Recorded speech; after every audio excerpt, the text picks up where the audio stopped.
le temps pour corriger la série d'exercices que je vous ai donnée. D'accord?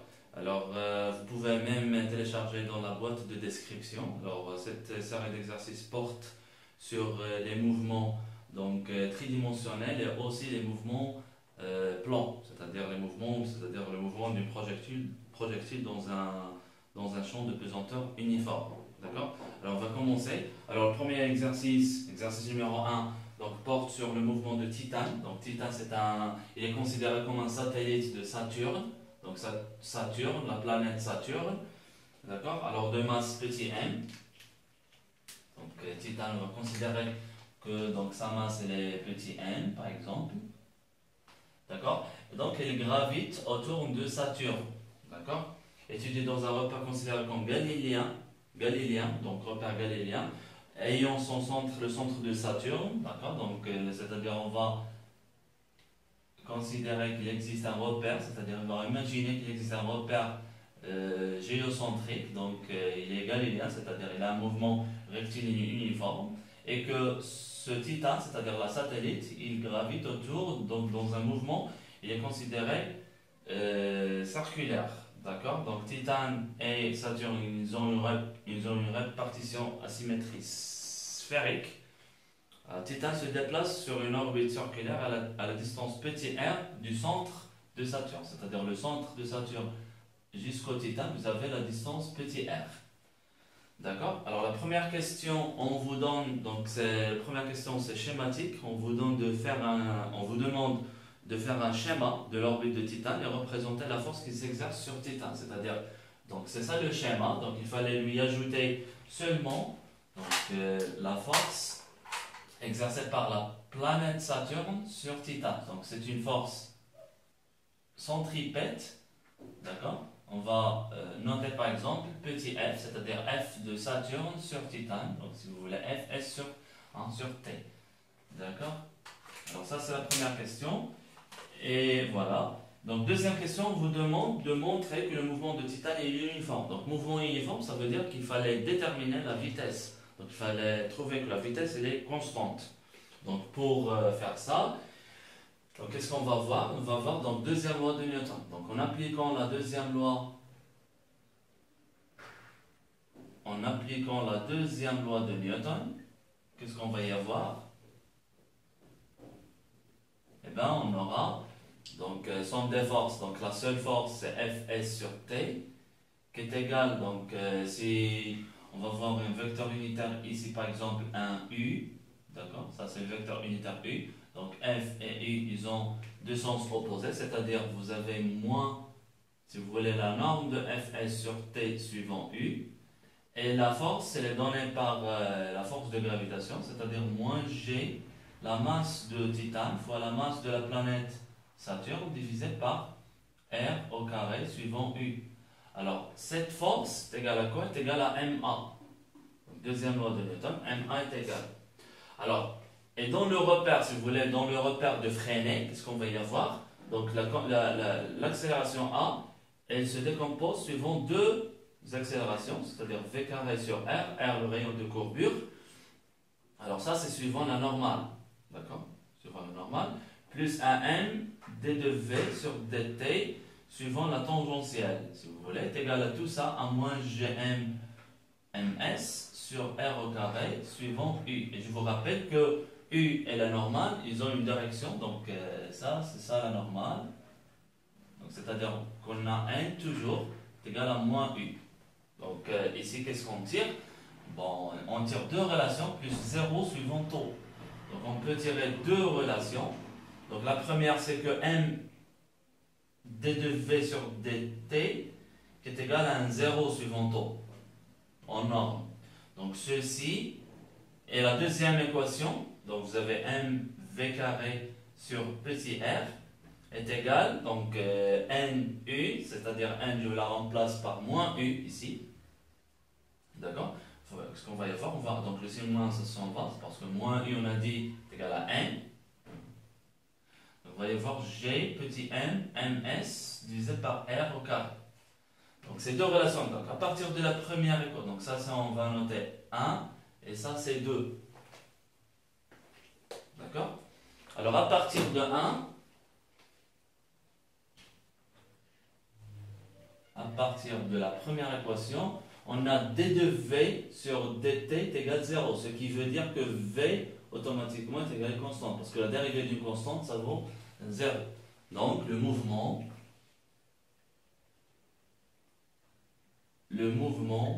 est uniforme. Et vous pouvez cadrer, v est égal à une constante. D'accord?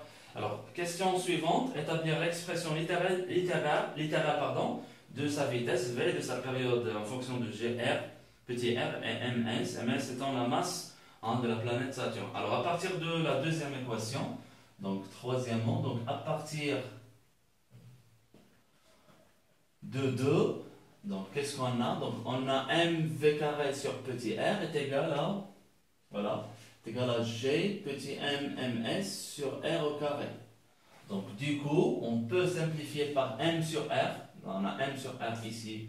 Donc vous avez v au carré est égal à quoi? Est égal à g grand M sur petit r.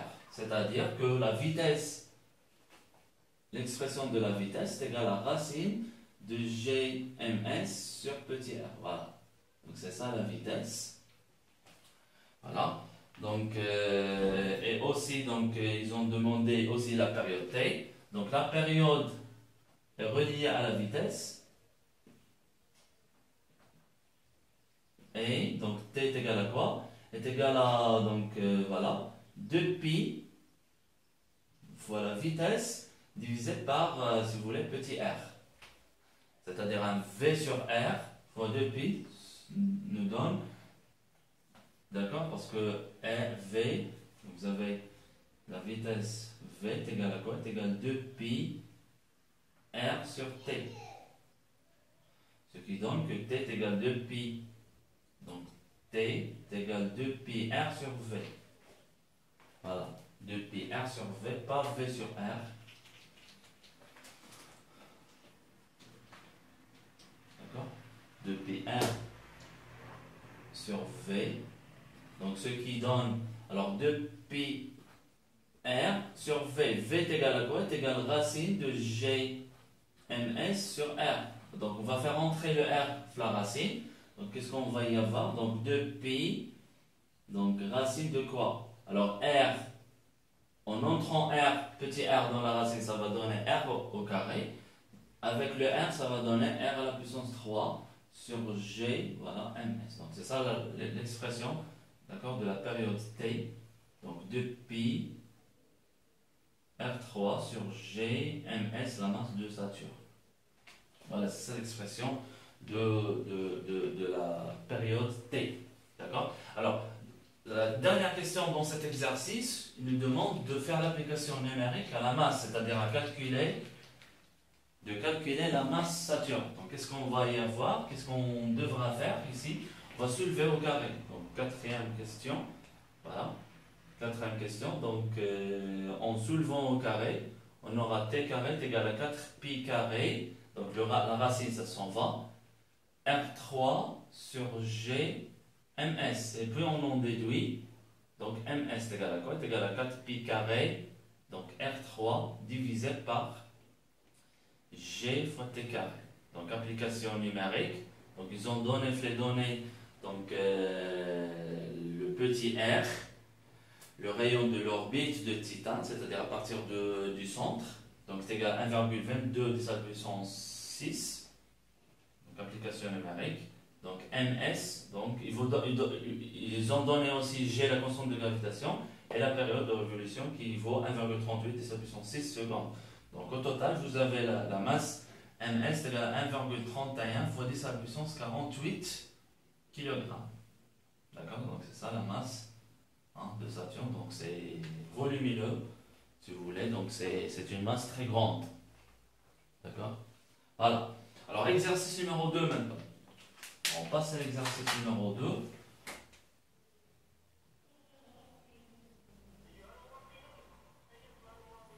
D'accord? Alors, l'exercice numéro 2. Alors, rappelez la définition. Donc, directement, on passe à un satellite géostationnaire. Alors, rappelez la définition d'un satellite géostationnaire. Quelle est sa période? Alors, qu'est-ce que ça veut dire un satellite géostationnaire? Alors, un satellite géostationnaire, la définition donc, dans le cours, alors, dit que c'est un satellite qui est fixe par rapport à la Terre. D'accord? Un satellite géostationnaire. Un satellite géostationnaire est un satellite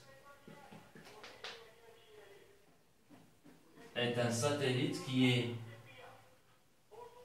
c'est-à-dire pour un observateur qui se trouve donc dans n'importe quel point sur la Terre, il voit ce satellite fixe, donc stationnaire. Ça veut dire quoi? Ça veut dire qu'il est fixe par rapport à un observateur qui se trouve, d'accord?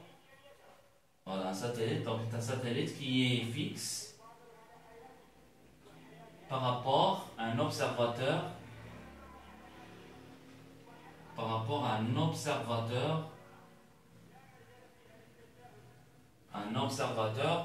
sur la Terre. D'accord? Par rapport à un observateur qui se trouve sur la Terre. Il y en a des conditions pour que les satellites soient fixes par rapport à la Terre. Vous avez 3 conditions. D'accord? Je vous rappelle qu'il existe 3 conditions. Alors la première condition, c'est que la révolution, c'est-à-dire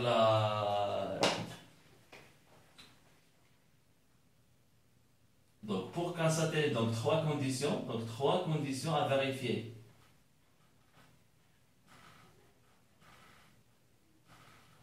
vérifier. Pour qu'un satellite soit géostationnaire. Donc la première c'est quoi? C'est-à-dire la trajectoire, il est dans l'équateur, c'est-à-dire si ça la Terre, d'accord, symétrie sphérique, donc la révolution de ce satellite, il fallait qu'elle soit dans l'équateur, c'est-à-dire c'est ça l'équateur,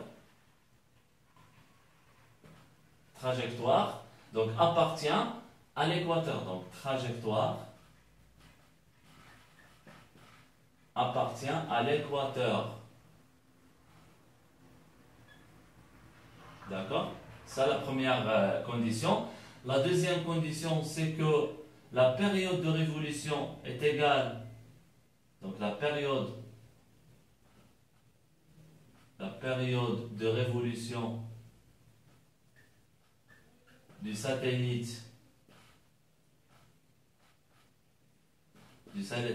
est la même que celle de la Terre. D'accord? C'est-à-dire la période de révolution de la Terre, c'est-à-dire un jour sidéral. Un jour sidéral, c'est-à-dire à peu près 24 heures. D'accord? Les physiciens prennent 23 heures et puis 56 minutes. D'accord? Voilà, 23h56 minutes à peu près. Donc, et la troisième condition, la dernière condition, c'est que le sens du mouvement du satellite, il fallait qu'il soit le même que celui de la Terre, c'est-à-dire le sens de la Terre, c'est-à-dire le satellite, il fallait qu'il suive la Terre dans son même sens de révolution. C'est-à-dire le sens, on va écrire, le sens de révolution est le même que celui de la Terre. D'accord? D'accord? Alors la période de satellite, on a dit, donc ils ont demandé quelle est sa période, c'est-à-dire 23 heures, on a dit. 23h56 minutes. D'accord? Et ceci donne à peu près donc, plus 4 secondes. D'accord? Plus 4 secondes. Ça nous donne 86 164 secondes. C'est ça un jour. C'est-à-dire si vous multipliez 23 fois 3600 plus 56 fois 60 plus 4, ça vous donne ce chiffre d'un jour en sidéral. Alors, deuxième question, on va passer directement à la deuxième question. Donc, qu'est-ce qu'il demande, cette deuxième question? Le rayon r, petit r de l'orbite d'un tel satellite assimilé à un point matériel est relié à sa période par la troisième loi de Kepler. Vous savez ça, t carré sur r, la demi, c'est-à-dire, voilà, le demi-grand axe de l'ellipse, qui est égal à ici, petit r à la puissance 3 est égal à 4 pi carré sur gm, avec m à la masse de la Terre. Donc exprimer petit r en fonction de g, voilà, donc une question directement à partir de l'équation donnée. Donc r à la puissance 3 est égal à quoi? Est égal à 4 pi carré sur gm. Donc on va déterminer, alors r à la puissance 3 est égal à quoi? Est égal à t carré fois gm, alors le tout divisé par 4 pi carré. Donc du coup, qu'est-ce qu'on va avoir?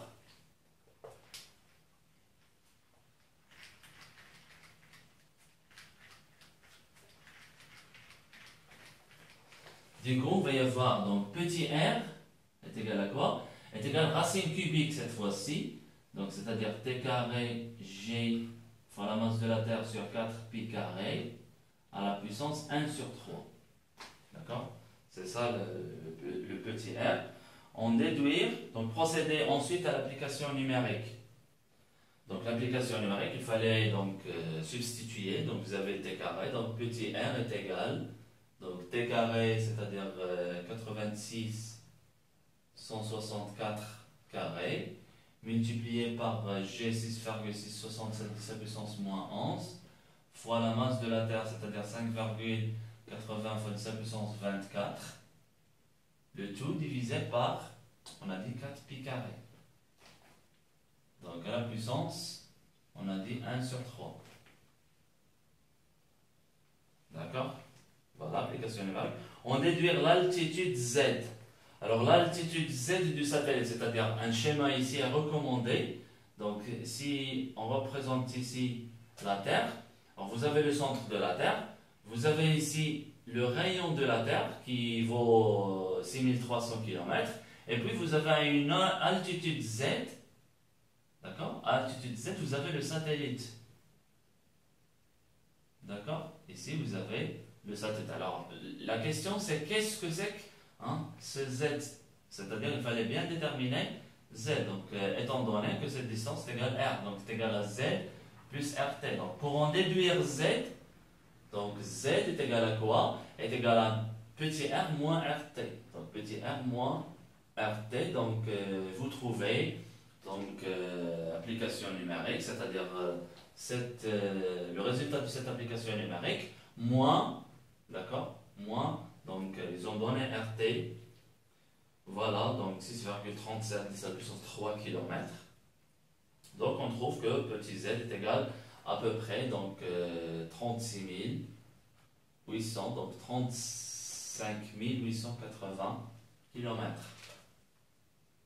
que vous trouvez dans les bouquins 36 000. D'accord, application numérique. Donc vous trouvez à peu près 36 000, d'accord, kilomètres. Alors on passe à la question, à l'exercice suivant. Exercice 3. Alors, connaître l'évolution de la trajectoire. Donc, on passe maintenant au mouvement plan.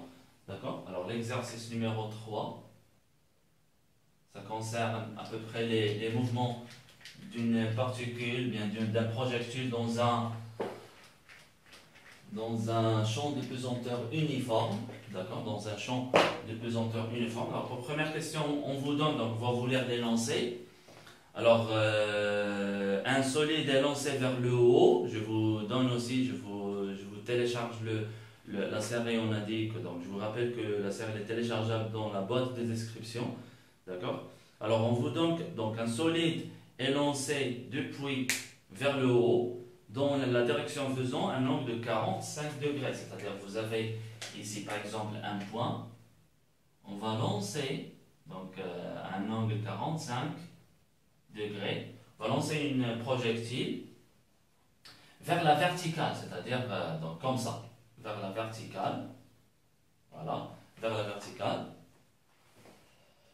pas avec la verticale, c'est-à-dire on va lancer vers le haut, pardon. D'accord?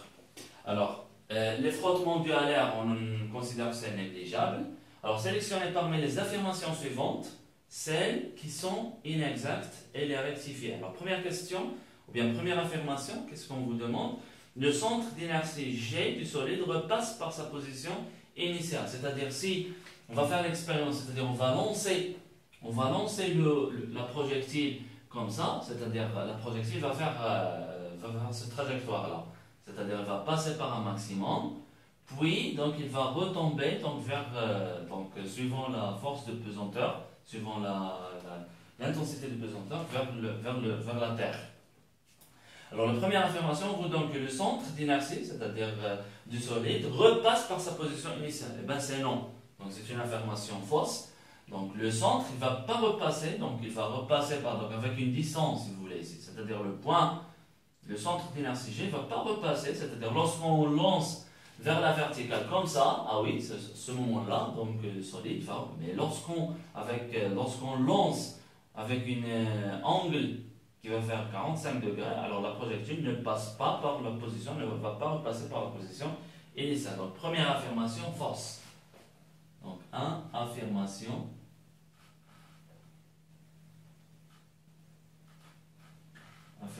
fausse. D'accord? Alors, deuxième affirmation, on va voir. Deuxième affirmation. Alors, elle est rectifiée. Il fallait donc les rectifier. Ça veut dire que donc, le mouvement, bien le centre d'inertie, il va donc avec une distance, c'est-à-dire il va repasser le centre ou bien la position initiale, mais donc distante d'une distance, si vous voulez, d. Deuxième affirmation, on a dit le vecteur vitesse G change d'orientation. Donc est-ce que le vecteur vitesse, donc c'est-à-dire la vitesse toujours elle est collinéaire à la trajectoire? Eh bien oui, donc c'est une affirmation vraie, parce que toujours elle change, donc oui, donc affirmation vraie. Le vecteur vitesse change de sens. D'accord? Troisième affirmation, on peut voir. Le vecteur accélération, cette fois-ci, change d'orientation au cours du mouvement. Eh bien oui, oui aussi. Donc l'accélération, c'est toujours vers le centre. D'accord? Donc toujours vers le centre. Donc vous avez, si vous voulez, deux cas de figure. Donc la première phase du mouvement, d'accord? La première phase du mouvement, vous avez l'accélération vers le centre, mais dès que la projectile s'aligne c'est-à-dire vers la Terre, donc cette fois-ci, la vitesse, ou bien le vecteur accélération, va suivre le vecteur accélération, c'est-à-dire va suivre le vecteur d'intensité de pesanteur petit g. D'accord? C'est-à-dire la première phase, il y a changement, mais dans la deuxième phase, si vous voulez, c'est-à-dire lorsque le mouvement il est comme ça, c'est-à-dire vous avez comme ça le mouvement, donc vous avez G, ici G, c'est-à-dire c'est la même accélération. D'accord? Parce que A, il suit le vecteur accélération G. Ici, l'accélération, elle est toujours vers le centre. Comme ça, grâce à ligne. D'accord? Bien. Alors aussi, c'est une affirmation vraie. Alors quatrième affirmation, le vecteur accélération est égal au vecteur accélération de la pesanteur. Eh bien ça c'est faux. On a dit sauf dans la deuxième phase du mouvement. Donc c'est faux. Si vous voulez 4, qu'est-ce qu'on va dire? On va dire c'est faux. Donc si on note ici première phase du mouvement, ici deuxième phase du mouvement. Donc ça c'est faux. Faux. Virgule, sauf dans la deuxième phase du mouvement. D'accord? Sauf dans la deuxième phase du mouvement. Alors l'avant-dernière affirmation, l'accélération s'annule au sommet de la trajectoire. Alors cinquièmement, l'accélération s'annule au sommet, c'est-à-dire est-ce qu'au sommet de la trajectoire, l'accélération s'annule? Eh bien oui, l'accélération s'annule. Pourquoi? Parce que si l'accélération ne s'annule pas, le mouvement, bien la projectile, il aurait dû suivre vers le haut. C'est-à-dire il aurait dû suivre son trajectoire vers le haut. Donc oui, aussi. Alors, sixième affirmation, la vitesse s'annule au sommet. Aussi, la vitesse, oui. Donc, oui, la vitesse s'annule aussi. Donc, oui, la vitesse s'annule. On va voir donc l'exercice suivant. Alors, l'exercice rechercher. Donc, exercice, on a noté 3. Rechercher les caractéristiques d'un mouvement. Les caractéristiques d'un mouvement à partir de ces équations horaires.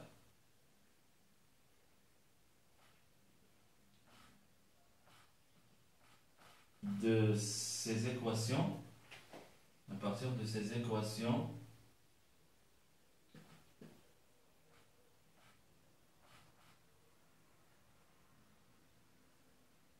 horaires. D'accord? Alors, première question, qu'est-ce qu'on vous demande? Donc, on va vous lire l'énoncé. Alors, un élève étudie le mouvement du centre d'inertie G dans le champ de pesanteur uniforme. Donc, il a établi les équations horaires suivantes. Alors, on va recopier les équations. Donc, OG, c'est-à-dire il a trouvé x de t, y de t et z de t. Donc, x de t est égal à v0, cosinus alpha t. Y de t est égal à 0, et z de t est égal à moins gt carré sur 2, plus un v0 sinus cette fois-ci, alpha fois t. D'accord? On va voir les questions.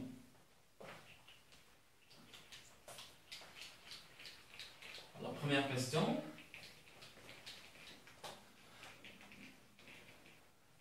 Dit quoi? Alors, précisez 1A.